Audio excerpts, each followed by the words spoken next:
Good morning. It is May 22nd, Sunday, and it's 2020 in Zone 9A.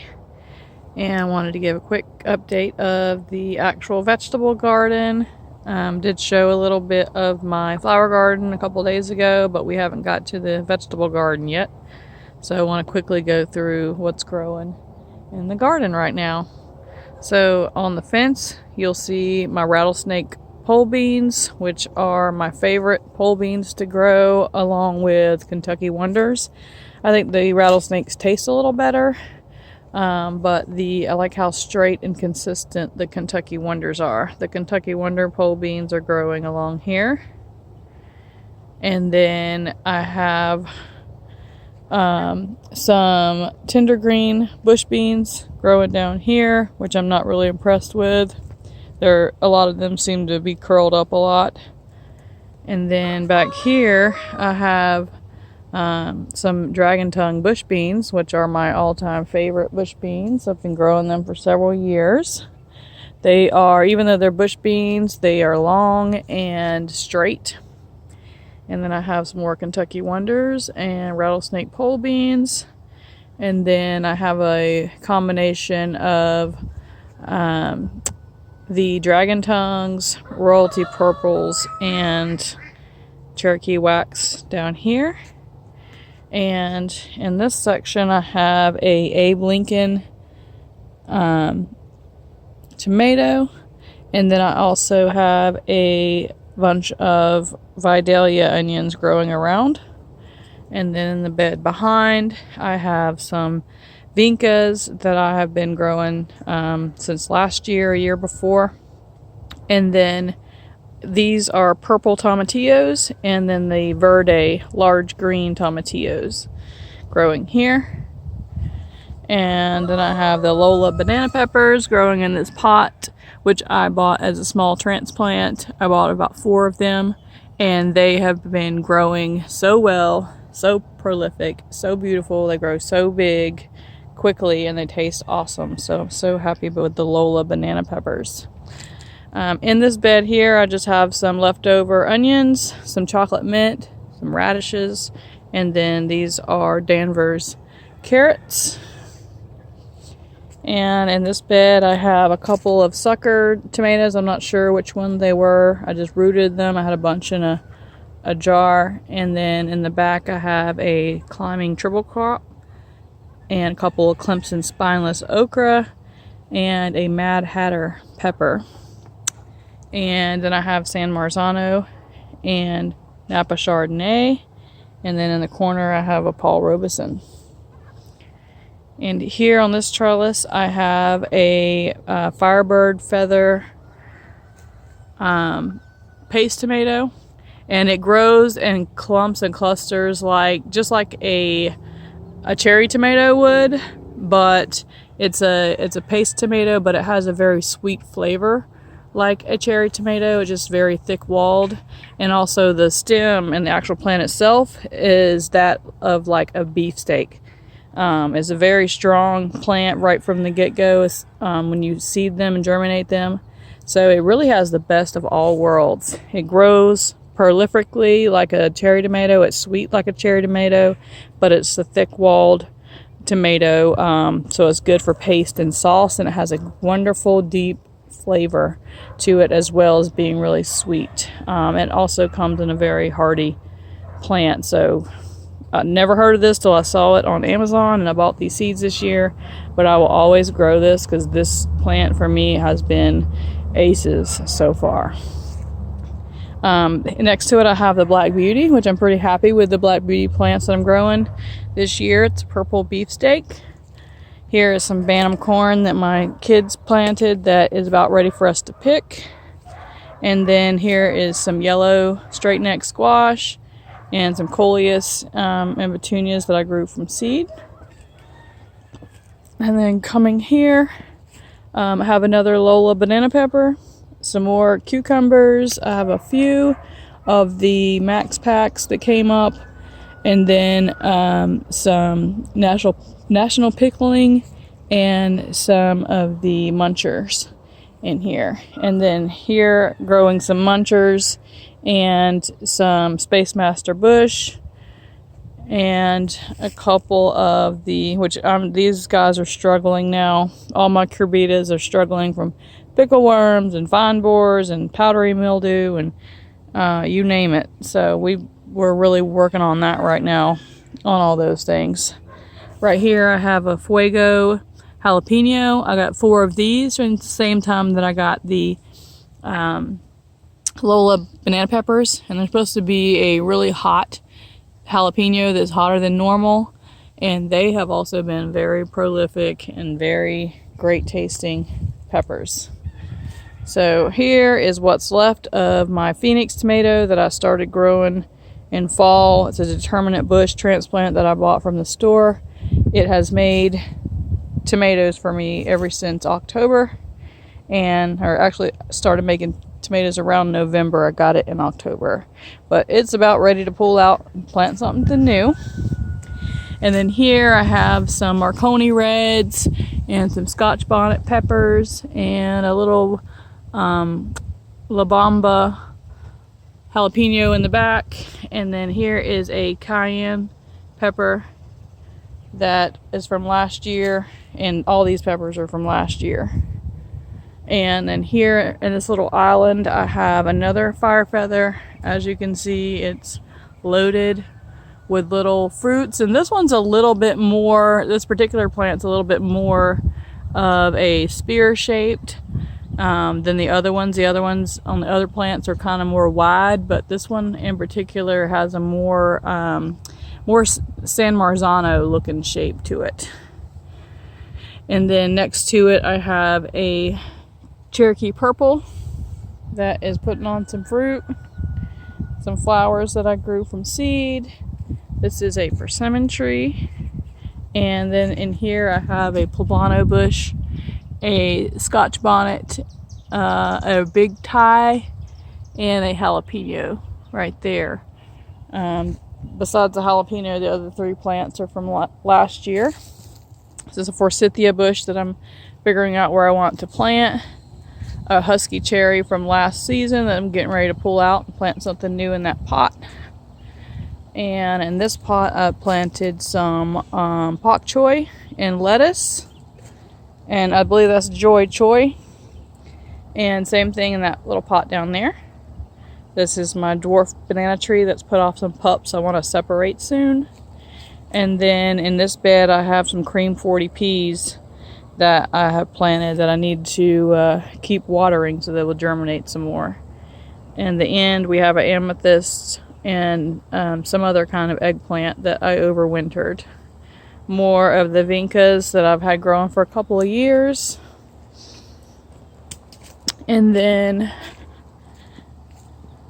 right here we have a Rutgers determinate tomato, and I do have some seed for Rutgers. I started them from seed last year, but I didn't start any this year, and then I just always grow a couple of them because they do so well in my zone, and they're a determinate. They're the only determinate that I've grown in the spring. I normally just grow those in the fall, but always grow Rutgers, and they are doing great. I got a pack of 4 and I actually ended up with 5 transplants that came as like small transplants from the feed store, and they're just all loaded with fruit. And then here are my Pikes Peak sunflowers that are growing here that are well over 8 feet tall, that are starting to be just absolutely gorgeous. I'm going to pick a couple sunflowers today to bring in the house so we can enjoy them in the house as well. And then right here I have some petunias that I grew from seed, and I'm not sure if this is a one of those jalapenos or if it's a banana pepper or a purple bell pepper. I'm not sure. I had to transplant it, and I've been babying it because a caterpillar ate it down to nothing and it was really tiny. Still a small transplant, so I moved it over here and started babying it. So I don't remember if it's purple bell, purple jalapeno, or what exactly it is.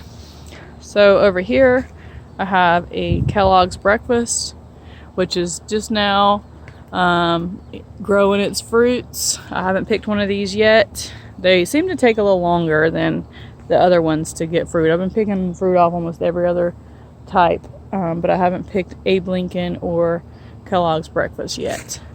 Here's another fire feather, and I have been picking these. These were the first fruits to get ripe in my garden,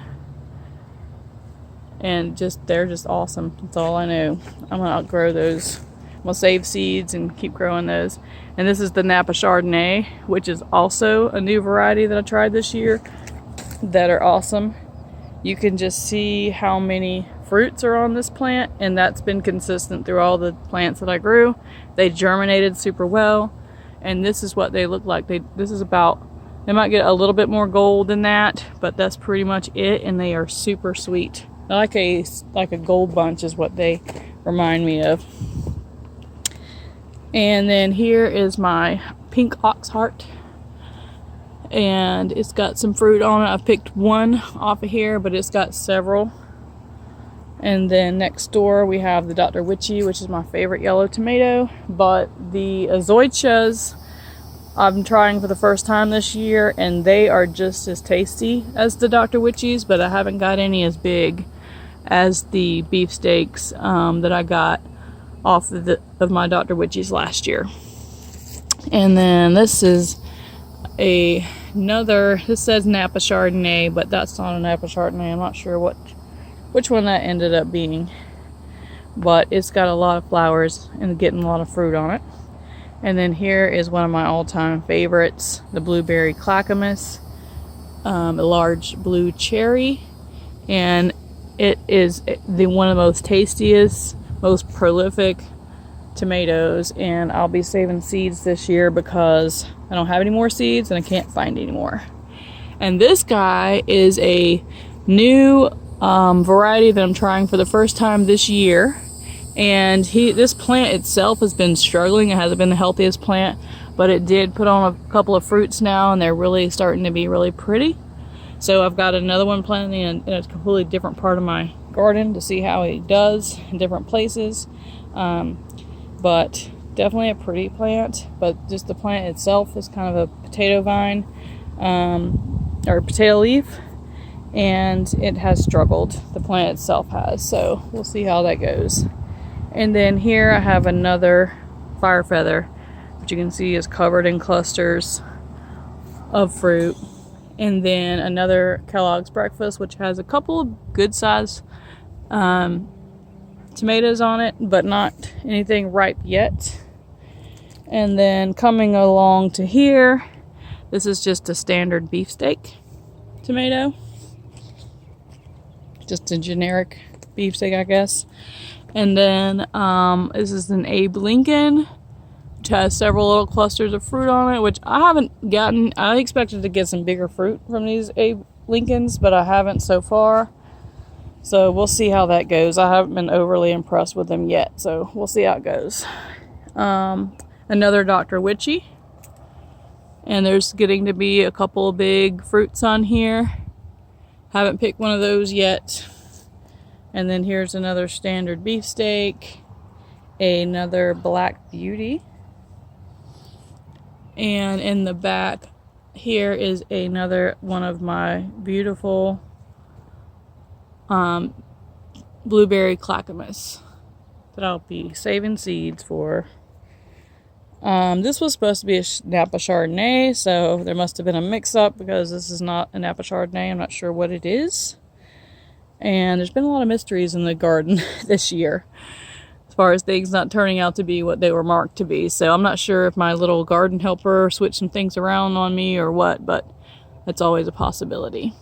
That's supposed to be an Abe Lincoln, and this is one of my azoitas that I've picked a couple fruits off of, and the ones I've picked have been about this size.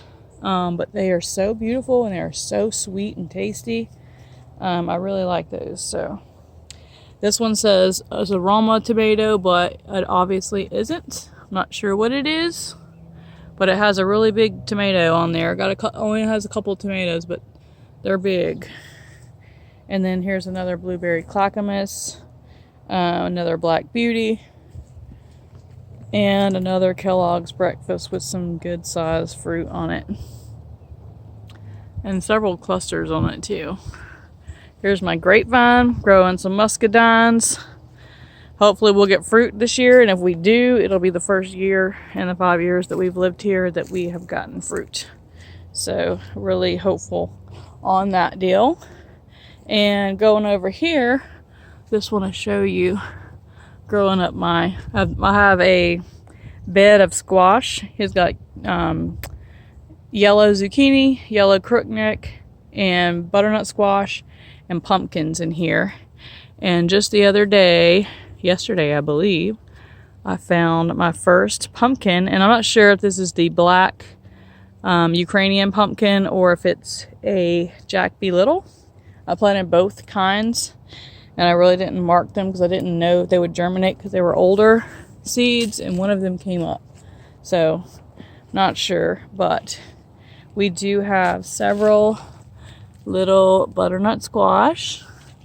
There's a butternut squash there. There's another one in there growing. And then this is another little pumpkin plant right here that I found in my chicken yard. And then this is a pumpkin that I guess it's the jack-o'-lantern pumpkin also.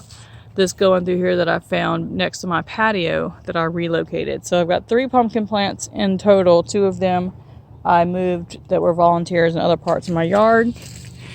And then I have some yellow crookneck squash in here. And I have a yellow zucchini over here that gave me a beautiful yellow Ukrainian zucchini. But hasn't made more yet. It's getting late for squash for my zone.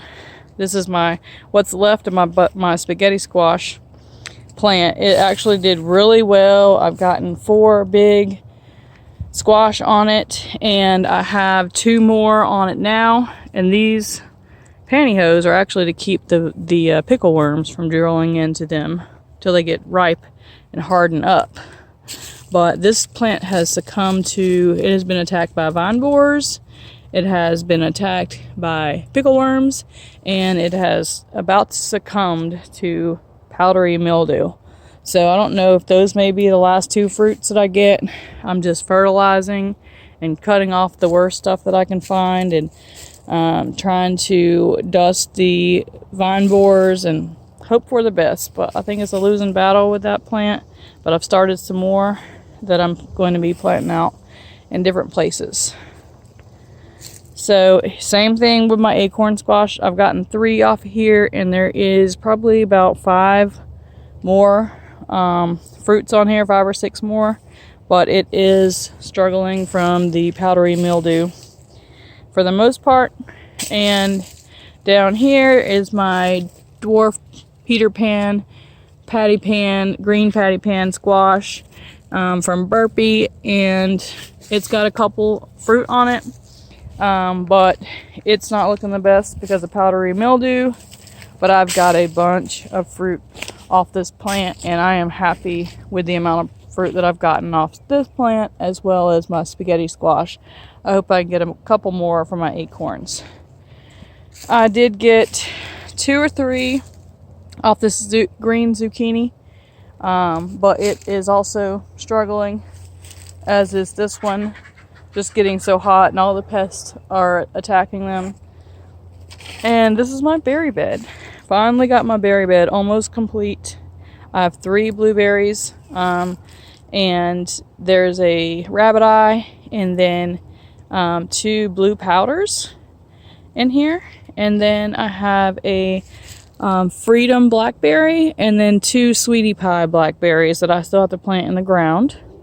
And then I have a Willamette raspberry plant on the end, and from my experience, I only need 1 there. I had 1 in my other house that thrived, and it wanted to take over the whole yard basically.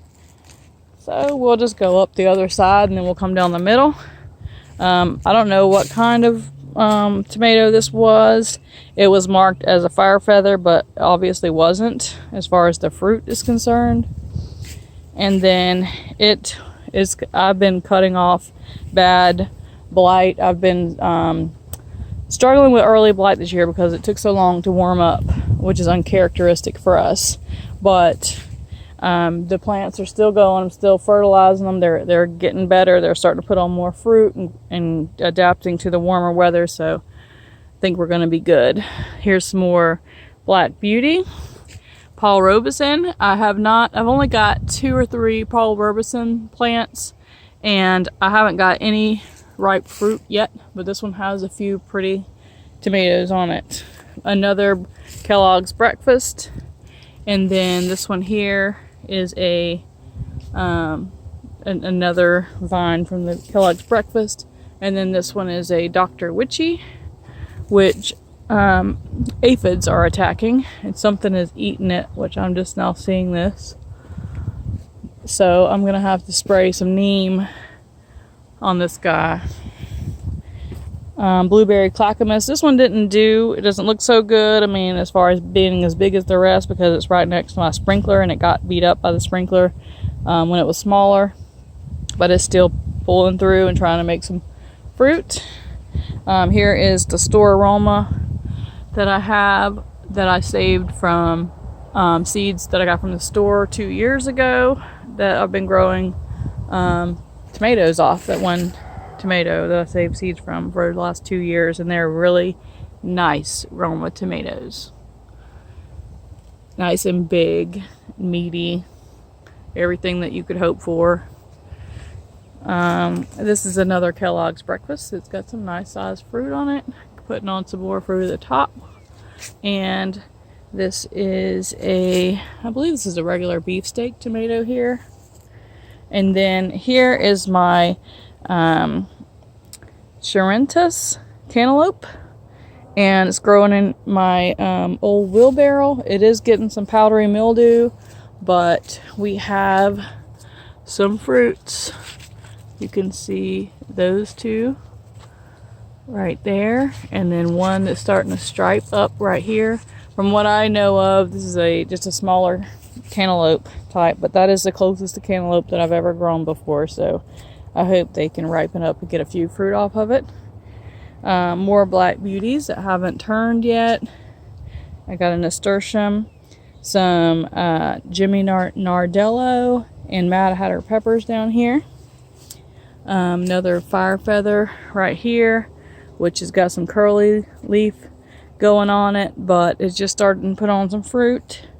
This is a Paul Robeson, which is doing pretty good. He's got a few fruits on him, and then I have another Blueberry Clackamas vine that I need to tie up and get a taller trellis and top him so that he's not falling over. And then right here I just have a pepper plant, not sure if it's a Jimmy Nardello or which one it is.